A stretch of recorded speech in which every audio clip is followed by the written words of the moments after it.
Hello friends, welcome to my channel. दोस्तों, आज की इस वीडियो में हम लोग बात करेंगे चाइल्डहुड एंड ग्रोइंग अप के लेक्चर नंबर 21 का।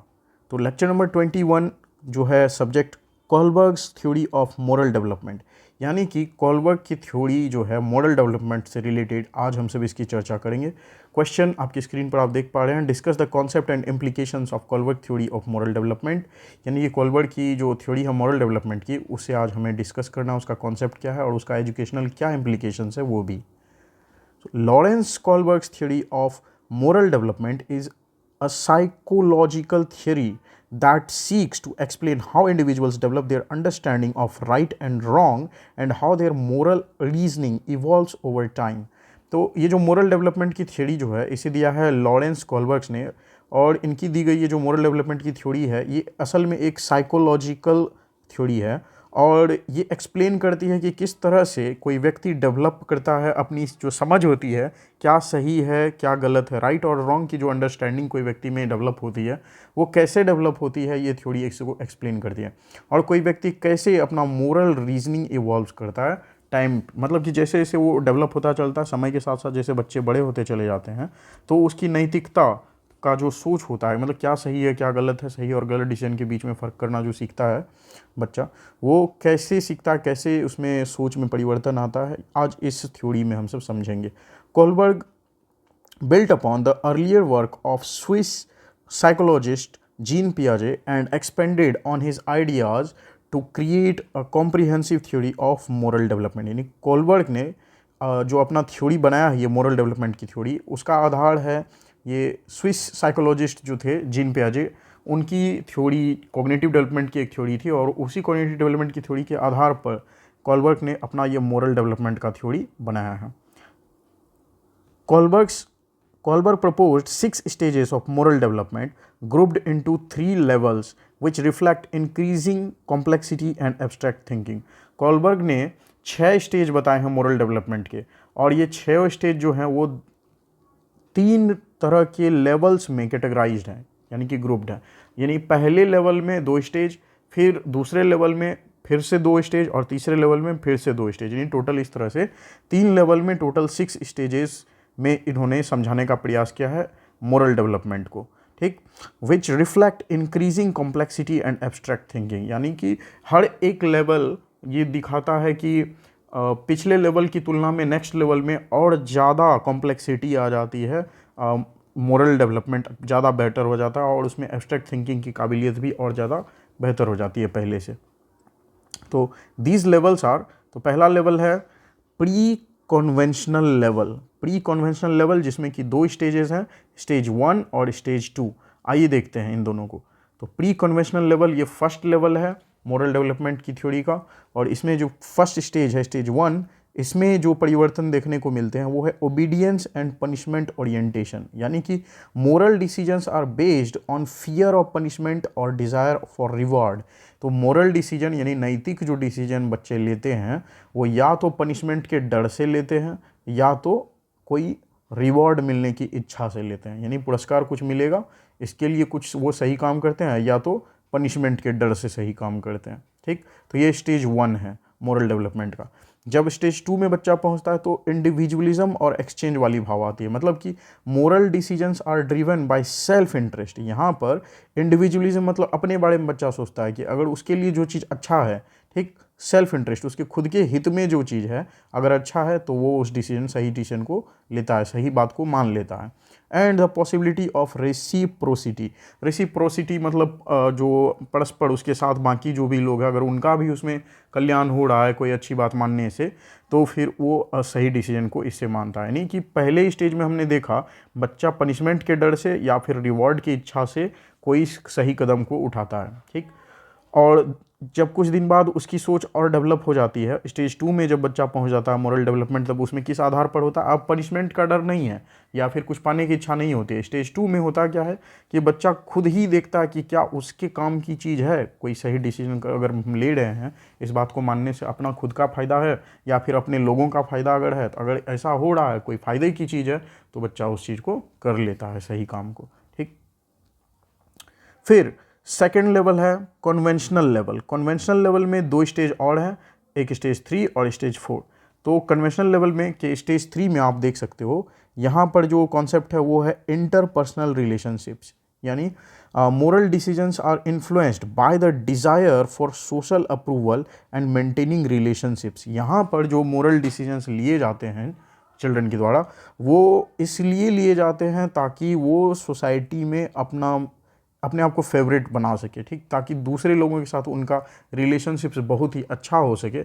इस अच्छे रिलेशनशिप्स को मेंटेन करने के लिए वो मोरल डिसीजन लेना शुरू कर देता है चाइल्ड। फिर कुछ दिन बाद वो जब थोड़ा और मैच्योर हो जाता है, तो स्टेज 4 में जब पहुंचता है चाइल्ड, तो यहाँ पर जो होता है उसका moral decision based on fulfilling duties, following rules and upholding social norms, यानी यहाँ पर बच्चा अपनी जो कर्तव्य को समझने लगता है, जो रूल रेगुलेशंस बने हैं उसको अच्छे से फॉलो करता है अपनी इच्छा से, और सोशल नॉर्म्स जो समाज के जो कायदे हैं उसे भी वो अच्छे से फॉलो करना शुरू कर देता है, ठीक। तो स्टेज 4 में मेंटेनिंग सोशल ऑर्डर ये देखने को मिलता है। तो इस तरह से हमने देखा अब तक में कि बच्चे स्टेज 1 से लेके स्टेज 4 में किस तरह से उनमें मोरल डेवलपमेंट को लेकर के उनकी सोच में परिवर्तन आता है। अब देखते हैं ये third level, post conventional level. Post conventional level में स्टेज 5 और स्टेज 6 है। स्टेज 5 में जो देखने को मिलता है वो है social contract and individual rights. यहाँ पे moral decisions are guided by an understanding of social contracts and individual rights, यानी कि यहाँ पर बच्चे समझने लगते हैं कि समाज में उनका अपना खुद का कुछ अधिकार है, और अपने अधिकारों के लिए वो जो सही डिसीजन लेना होता है वो लेते हैं। यहाँ पे स्टेज 6 में universal principles, so moral decisions are guided by internalised principles of justice, equality and respect for human dignity, यानी कि क्लियर कट यहाँ पर जो बच्चा है बहुत ज़्यादा डेवलप्ड हो चुका होता है, उसे जस्टिस, इक्वालिटी जैसे कॉन्सेप्ट का बहुत अच्छे से समझदारी है, और ह्यूमन डिग्निटी यानी हर व्यक्ति की अपनी जो सम्मान होनी चाहिए उस चीज़ का ख्याल रखते हुए ये मोरल डिसीजन लेना शुरू करता है। तो अभी तक में हमने देखा कि टोटल 6 स्टेजेस में हर केस में बच्चा मोरल डिसीजन ले रहा था, लेकिन फ़र्क ये रहा कि मोरल डिसीजन स्टेज 1 में वो ले रहा था पनिशमेंट की डर से, ठीक। स्टेज 2 में वो ले रहा था उसके खुद के फायदे की बात थी, तो वो सही डिसीजन ले रहा था, अच्छी बातों को मान रहा था। फिर थर्ड स्टेज में जब बच्चा पहुंचता है तो उसकी सोच थोड़ी चेंज हो जाती है, और फिर वहाँ पर वो सोसाइटी का अप्रूवल पाने के लिए वो राइट डिसीजन लेने लगता है, ठीक, ताकि लोग उसको पसंद करें, लोगों के साथ उसका रिलेशन बहुत ही अच्छा रहे, ठीक। और फिर जब वो स्टेज 4 में पहुँचता है, तो स्टेज 4 में हमने देखा कि वो समाज के नियम कानून जो भी रहते हैं सोशल ऑर्डर को फॉलो करने के लिए वहाँ पर वो राइट डिसीजन लेने लगता है, मॉडल बन जाता है। फिर स्टेज 5 में हम सब यहाँ पर देख पा रहे हैं कि वो अपने इंडिविजुअल राइट, अपने जो खुद के अधिकार होते हैं, सोशल कॉन्ट्रैक्ट्स मतलब समाज में बाकी लोगों के बीच अपना खुद का जो अधिकार होता है उसको सही साबित करने के लिए वो मोरल डिसीजन लेता है। स्टेज 6 पे हमने फिर देखा वो पूरे अच्छे से जस्टिस, इक्वालिटी के कॉन्सेप्ट को समझ चुका होता है कि वो समझने लगता है हर व्यक्ति को न्याय मिलना चाहिए, हर व्यक्ति को समझ इक्वालिटी का अधिकार है, और हर व्यक्ति को अपनी ज़िंदगी डिग्निटी के साथ जीने का अधिकार। तो इस आधार पर वो मोरल डिसीजन लेना शुरू करता है। यानी हर हाल में बच्चा मोरल डिसीजन तो लेता ही है, लेकिन मोरल डिसीजन लेने के पीछे की वजह चेंज होती चली जाती है स्टेज 1 से लेकर स्टेज 6 तक में, जैसे जैसे बच्चे में डेवलपमेंट देखने को मिलता है। और यही है सिस्टमैटिक ढंग से मोरल डेवलपमेंट की थ्योरी, जो कि कोलबर्ग ने यहाँ पर हमें समझाने का प्रयास किया है।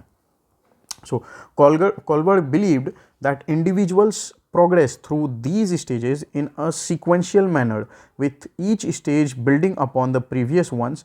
He also suggested that not everyone reaches the highest stage of moral reasoning. ठीक, यानी कोलबर्ग का ये विश्वास था कि हर एक व्यक्ति जो है प्रोग्रेस करता है इन्हीं 6 स्टेज से होकर के, यानी जो अगर कोई व्यक्ति नैतिक विचारधारा अपनाना शुरू करता है, सही फैसले लेना जब शुरू करता है, तो असल में उसकी लाइफ में यही स्टेजेस आते हैं, ठीक। ये सीक्वेंशियल मैनर में आता है, यानी 1 by 1 stage 1 to stage 6 systematically, और हर एक स्टेज जो है अपने पिछले स्टेज पर आधारित है, ठीक।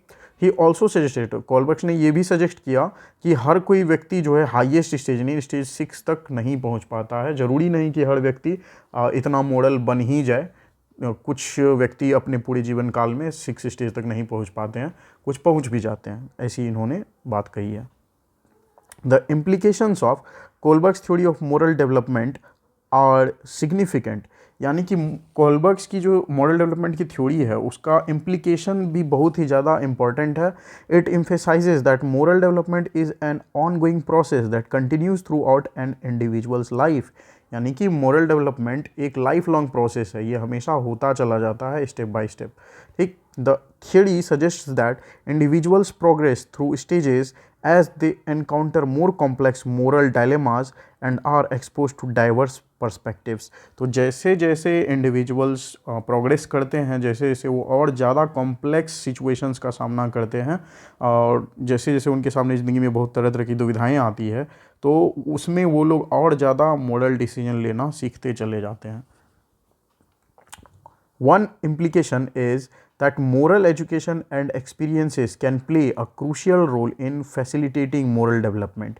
तो एक इम्प्लीकेशन इसका ये है इनकी थ्योरी का कि मोरल एजुकेशन और जो एक्सपीरियंस होता है नैतिक विचार का, ये एक क्रूशियल रोल प्ले करते हैं मोरल डेवलपमेंट में. यानी कि मोरल डेवलपमेंट भी इंसान में होना ज़रूरी है.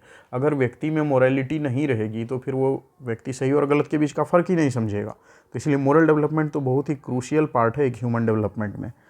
Teachers, parents, and society as a whole can create environments that foster moral growth by presenting individuals with challenging ethical dilemmas and encouraging reflection and discussion.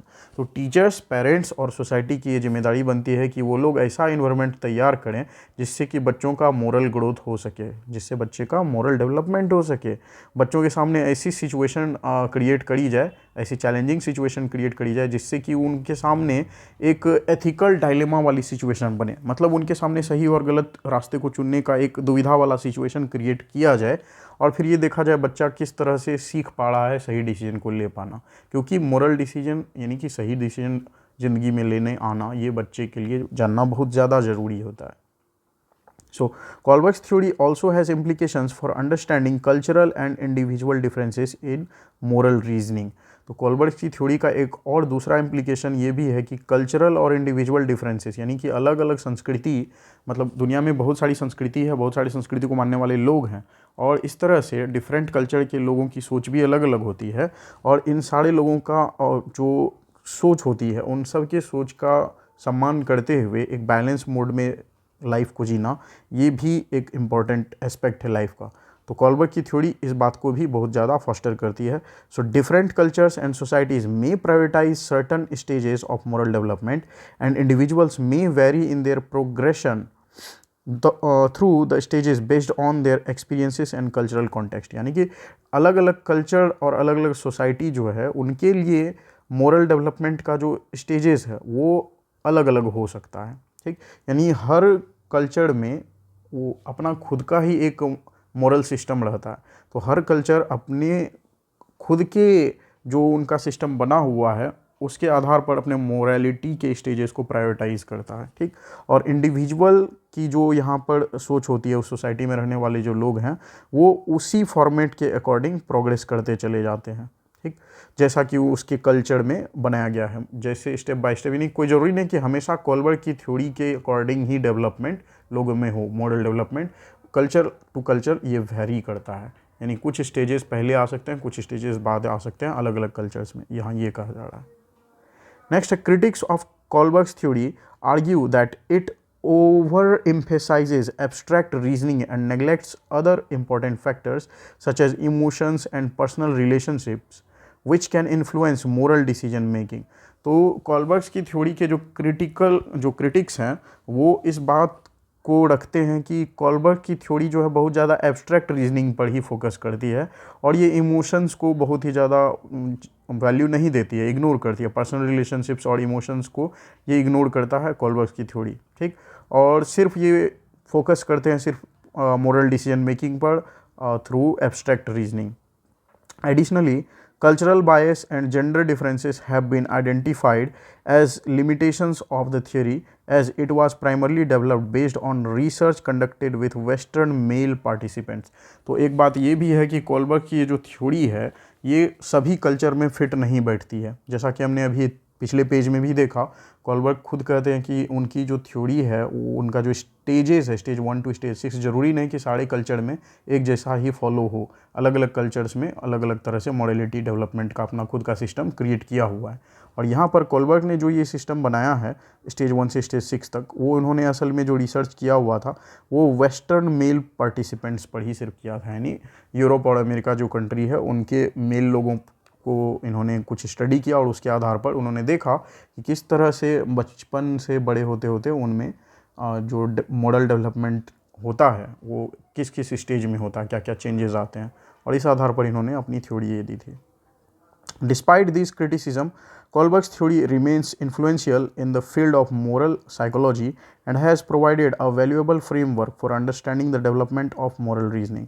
ठीक, तो इन सारी क्रिटिसिज्म के बावजूद भी कॉलबर्ग की जो थ्योरी है मॉरल डेवलपमेंट की वो बहुत ही ज़्यादा इन्फ्लुएंशियल है, बहुत प्रभावशाली है मॉरल साइकोलॉजी के फील्ड में, और बहुत ज़्यादा वैल्यूएबल फ्रेमवर्क प्रोवाइड किया है इसने मॉरल रीजनिंग के मॉरल रीजनिंग का डेवलपमेंट कैसे होता है इसकी समझ को दिखाने में ये थ्योरी बहुत ही ज़्यादा महत्वपूर्ण साबित हुई है। It has stimulated further research and discussion on the nature of morality and how individuals navigate ethical dilemmas, यानी कि इस थ्योरी के द्वारा इन्होंने ये थ्योरी में जो 6 स्टेजेस दर्शाए हैं इसके द्वारा इन्होंने प्रयास किया है ये बात दिखाने का कि कैसे कैसे बढ़ते एज के साथ व्यक्ति मोरल डिसीजंस को ले पाने में सक्षम हो पाता है, कैसे कैसे वो अपनी जो एथिकल डायलेमाज आती है उनके सामने, जो सही और गलत में से सही राह चुनने की जो एक प्रतिभा आती है बच्चों में वो कैसे आती है, ये कॉलबर्ग की थ्योरी जो मॉरल डेवलपमेंट की है ये अच्छे से एक्सप्लेन कर पाती है। तो इस वीडियो में इतना ही friends, see you in next video, thank you for watching this video.